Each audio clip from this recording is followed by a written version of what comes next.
Hi friends, welcome to my channel Sairab competitive exams. ఇంకా channel ఎవరైనా subscribe చేసుకోతే subscribe చేసుకోండి, లైక్ చేయండి, షేర్ చేయండి. ఈరోజు విద్యా ఉద్యోగ వార్తల గురించి తెలుసుకుందాం.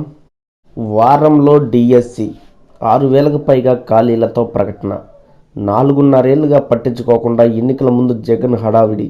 సార్వత్రిక ఎన్నికలు సమీపిస్తున్న తరుణంలో 4.5 ఏళ్లుగా పట్టించుకునే ఉపాధ్యాయ ఖాళీల భర్తీపై జగన్ ప్రభుత్వం దృష్టి పెట్టింది. వారం రోజుల్లో డిఎస్సి నోటిఫికేషన్ విడుదల చేయాలని నిర్ణయించింది. 6 నుంచి 10,000 పోస్టులతో ఈ నోటిఫికేషన్ ఉండొచ్చని విశ్వసనీయంగా తెలిసింది. డిఎస్సిపై విద్యాశాఖ మంత్రి బొత్స సత్యనారాయణ సోమవారం విజయవాడలో సమావేశం నిర్వహించారు. ప్రస్తుతం ఎన్ని ఖాళీలు ఉన్నాయి, ఎక్కడెక్కడ పోస్టులు అవసరమో అధికారులు వివరించారు. ఇప్పటికే ఖాళీలపై అనేకసార్లు రకరకాలుగా లెక్కలు వేయగా తాజా అంచనాలతో కనీసం 6,000 మందిని భర్తీ చేయొచ్చని అంచనాకు వచ్చారు.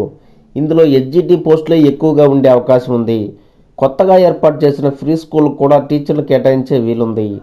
పాఠశాల విద్యాశాఖలో 18,520 పోస్టులు ఖాళీగా ఉన్నాయని గత అసెంబ్లీ సమావేశంలో ప్రభుత్వం ప్రకటించింది. అయితే 8,366 మంది మాత్రమే అవసరమని పేర్కొంది. ఖాళీ ఉన్నప్పటికీ 10,000 పోస్టులు భర్తీ చేయాల్సిన అవసరం లేదని స్పష్టం చేసింది. కాగా ఎన్నికల కారణంగానే నోటిఫికేషన్ ఇవ్వబోతున్నారనే ప్రచారం జరుగుతుంది. రేపు జేఈఈ మెయిన్స్ 2 పరీక్ష. దేశవ్యాప్తంగా జేఈఈ మెయిన్స్ 2 పరీక్ష బుధవారం జరగనుంది. ఎన్ఐటీలో 5 ఏళ్ల కోర్సు అయిన bachelor of architecture, bachelor of ప్లానింగ్లో ప్రవేశానికి పేపర్ 2 రాయాల్సి ఉంది. తొలి రోజు పేపర్ 2 నిర్వహిస్తారు. మిగిలిన 5 రోజుల పాటు బీటెక్ కోర్సులో చేరేందుకు పేపర్ 1 జరుపుతారు. 2 పేపర్లు కలిపి దేశవ్యాప్తంగా ఈసారి రికార్డు స్థాయిలో 12 లక్షల మందికి పైగా దరఖాస్తు చేసుకున్నారు.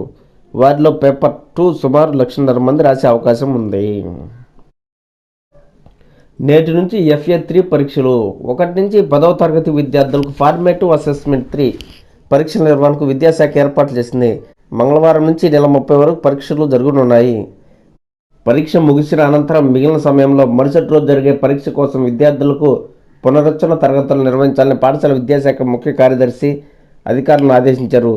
అన్ని సబ్జెక్టులను మూల్యాంకనం చేసి ఫిబ్రవరి 3న జవాబు పత్రాలను విద్యార్థులకు అందించాలని, అదే రోజు ఉపాధ్యాయులు టాపర్స్తో సెల్ఫీ తీసి గ్రూప్లో